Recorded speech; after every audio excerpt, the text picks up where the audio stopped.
एक प्रथा जिसमें बच्चों से मां का आसरा छीन लिया जाता था। वो प्रथा जिसमें पति की मृत्यु के बाद पत्नी को भी उसकी चिता में जला दिया जाता था।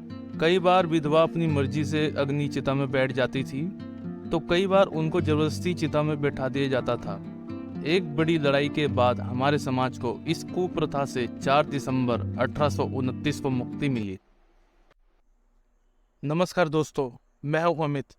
दोस्तों, आप मेरे चैनल मिस्टीरियस फर्स्ट को प्लीज़ लाइक, सब्सक्राइब और नोटिफिकेशन बेल आइकन को दबाइए ताकि मैं आपके लिए बहुत अच्छी वीडियो ला सकूं। सती प्रथा। जी हाँ दोस्तों, यही वह प्रथा है जिसमें ना जाने कितने घरों को बर्बाद किया होगा, ना जाने कितनी औरतों को अपनी जिंदगी को अधूरा छोड़ना पड़ा। सती शब्द का अर्थ अकेली या सावित्री शब्द के साथ मिलाकर किसी पवित्र महिला का उदाहरण देने के लिए इस्तेमाल किया जाता है। माना जाता है कि माँ दुर्गा का रूप सती ने भगवान शिव का पिता दक्ष के द्वारा किए गए अपमान से निराश होकर अग्नि में खुद को आहुति दी थी। पर इसे भी कई लोगों ने विरोध कर कहा कि उस समय माँ दुर्गा के पति भगवान शिव जीवित थे, तो यह कैसे माना जा सकता है। इतिहास की माने तो भारत में गुप्त काल में 510 ईस्वी में सती प्रथा के होने के प्रमाण पाए जाते हैं। महाराजा भानु प्रताप के राजघराने में उनकी युद्ध में मृत्यु होने के बाद उनकी पत्नी ने खुद के प्राण त्याग दिए थे।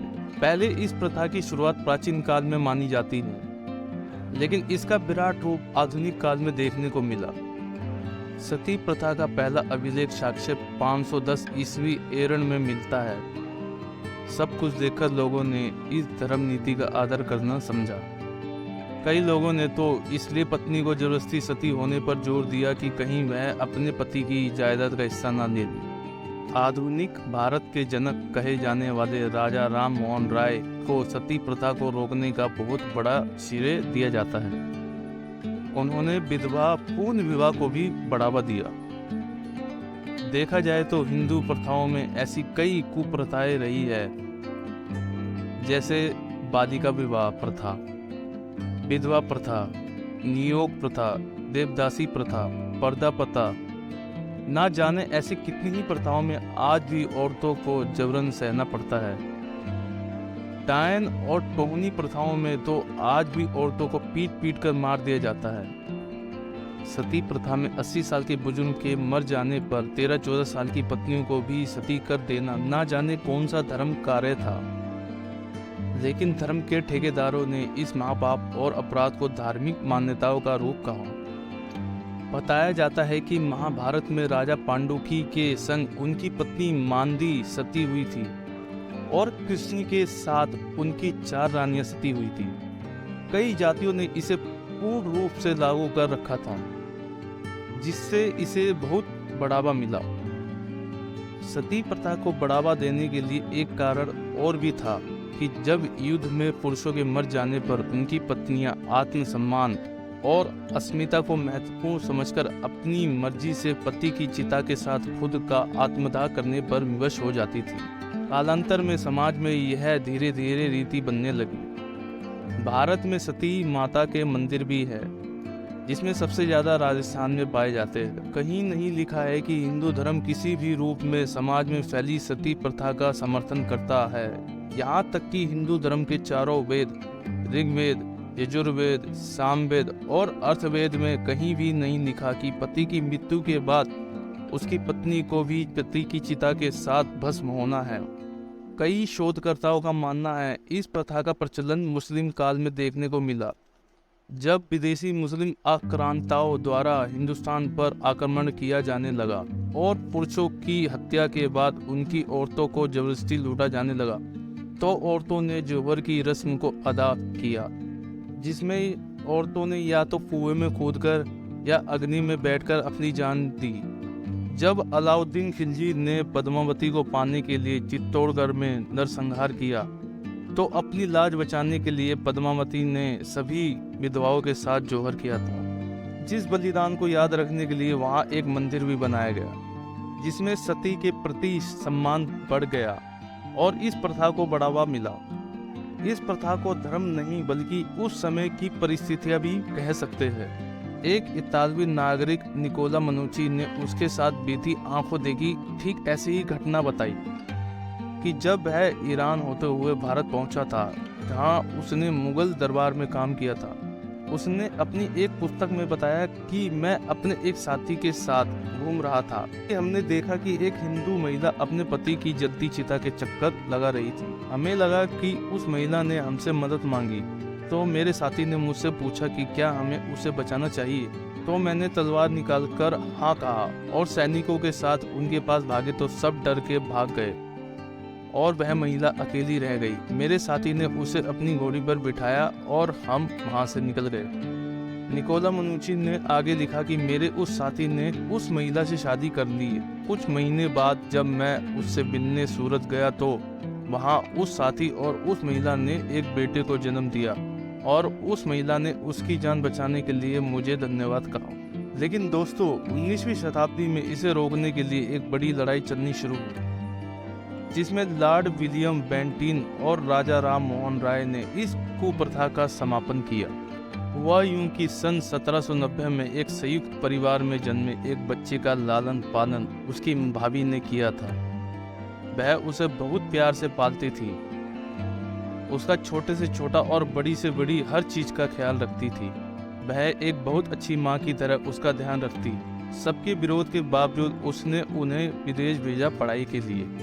लेकिन जब वह देवर विदेश से पढ़ाई पूरी कर लौटा तो उनको पता लगा कि ना ही उनका बड़ा भाई जिंदा है और ना ही उनकी भाभी। दोस्तों, वह देवर था राजा राम मोहन राय।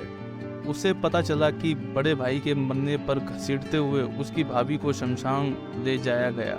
उसके चीख और शोर को कोई न सुन सके, इसलिए ढोल नगाड़ों को जोर जोर से बजाया गया। फिर उसकी भाभी को उसके भाई की चिता में जिंदा बिठाया गया। चिता की आंख की लपटों की डर की वजह से वह भाग ना जाए, इसलिए उसे चिता से जोर से रस्सी से बांधा गया और पूरे विधि विधान से उसकी भाभी को उसके भाई की चिता के साथ जलना छोड़ सब अपने अपने घर चले गए। पर दोस्तों, उनकी भाभी उस चिता से बच निकली। जीने की शक्ति और रस्सी के बंधन जल जाने पर वह भागकर पास में झाड़ियों में निवस्त्र छिप जाती है ताकि कोई उसे देख ना सके। पर अगले दिन गांव के लोगों को वह अधजली झाड़ियों में छिपी मिल जाती है। फिर क्या, उसे दोबारा चिता में जलाया जाता है और जब तक उसकी हड्डियां तक नहीं जल जाती सारा गांव वहीं रहता है। घर लौटा देवर यह सब सुनकर मरणासन हो गया। उस दिन उस देवर ने कसम खाई कि जो कुछ उसकी भाभी के साथ हुआ वह और किसी के साथ नहीं होने देगा। राजा राम मोहन राय की भाभी ने उनके लिए एक पत्र भी छोड़ा था। लाचार अबला असहाय भाभी का आज कोई नहीं था। पति की चिता के साथ आज सभी अपने पराये हो गए थे। भाभी का पत्र पढ़कर राजा राम मोहन राय को समाज के धार्मिक दरिंदों के खिलाफ आक्रोश भर चुका था। उन्होंने सती प्रथा जैसी गलत परंपराओं के बुरे प्रभावों को और उनके निवारण पर हिंदी, अंग्रेजी, बांग्ला भाषा में पुस्तकें लिखकर बंटवाई। उन्होंने इसके लिए कई आंदोलन किए, समाचार पत्रों में भी लिखवाया, जिससे कई बार उनकी समाज के धर्म के ठेकेदार द्वारा जान को खतरा हुआ। पर वह घबराए नहीं। उन्होंने अपनी प्रगतिशील मित्रों और कार्यकर्ताओं के साथ ब्रिटिश सांसद के पास अपना विरोध प्रार्थना पत्र प्रस्तुत किया। साथ ही सती प्रथा समर्थकों ने भी प्रार्थना पत्र प्रस्तुत किया, पर प्रिवी काउंसिल ने उस प्रार्थना पत्र को अस्वीकार कर दिया। तब राजा राम मोहन राय और उनके साथियों को खुशी हुई और हिम्मत बढ़ी और वह मानवतावादी सुधारकों की सर्वप्रथम लाइन में आ गए। कालीन अंग्रेजी सरकार को सती प्रथा को रोकने के लिए कानून बनाने पर मजबूर होना पड़ा था।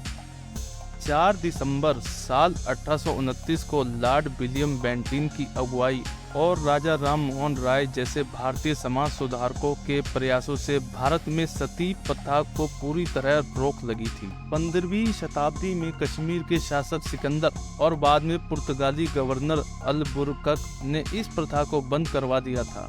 डच और फ्रेंच ने इसे हुगली, चंचुरा और पंडुचेरी में बंद किया। सन 1829 में 17वें नियम के बाद विधवा जीवित जिंदा जलाना अपराध घोषित कर दिया। बंगाल प्रेसिडेंसी में यह नियम पहले लागू हुआ, पर बाद में 1830 के लगभग इसे मुंबई और मद्रास में भी लागू कर दिया गया। मुगलों के शासनकाल में सबसे पहले हुमायूं ने इस प्रथा पर रोक के लिए कोशिश की और आपको जानकर हैरानी होगी कि मुगल बादशाह औरंगजेब ने भी सती प्रथा को रोकने के लिए प्रयास किए थे। बादशाह अकबर व पेशवाओं के अलावा कंपनी के कुछ गवर्नर जनरल जैसे लॉर्ड कॉर्नवालिस और लॉर्ड हेस्टिंग्स ने इसे रोकने के लिए प्रयास किए, पर कई औरतों की अपनी स्व इच्छा के कारण सती होना से इस कुप्रथा पर विराम नहीं लगा। हैदराबाद के छठे निजाम महबूब अली खान ने स्वयं 12 नवंबर 1876 को एक चेतावनी घोषणा जारी कर कहा, अब यह सूचित किया जाता है कि यदि भविष्य में कोई भी इस दिशा में कार्रवाई करता है तो उन्हें गंभीर परिणामों का सामना करना पड़ेगा। अगर ताल्लुकादार, नवाब, जगदीड़, जमींदार और अन्य इस मामले में लापरवाही करते पाए जाते हैं तो सरकार द्वारा उनके खिलाफ गंभीर कार्रवाई की जाएगी। आधिकारिक रिपोर्ट के मुताबिक 1943 से 1987 तक भारत में सती के 30 मामले सामने आए, परंतु इस कुप्रथा को कानूनी रूप से बंद कराने का श्रेय लॉर्ड विलियम बेंटिक को जाता है। राजा राममोहन राय ने बेंटिक के इस कार्य में परम सहयोग किया। राजा राममोहन राय ने अपने पत्र, संवाद, कौमुदी आदि के माध्यम से इस प्रथा का व्यापक विरोध किया।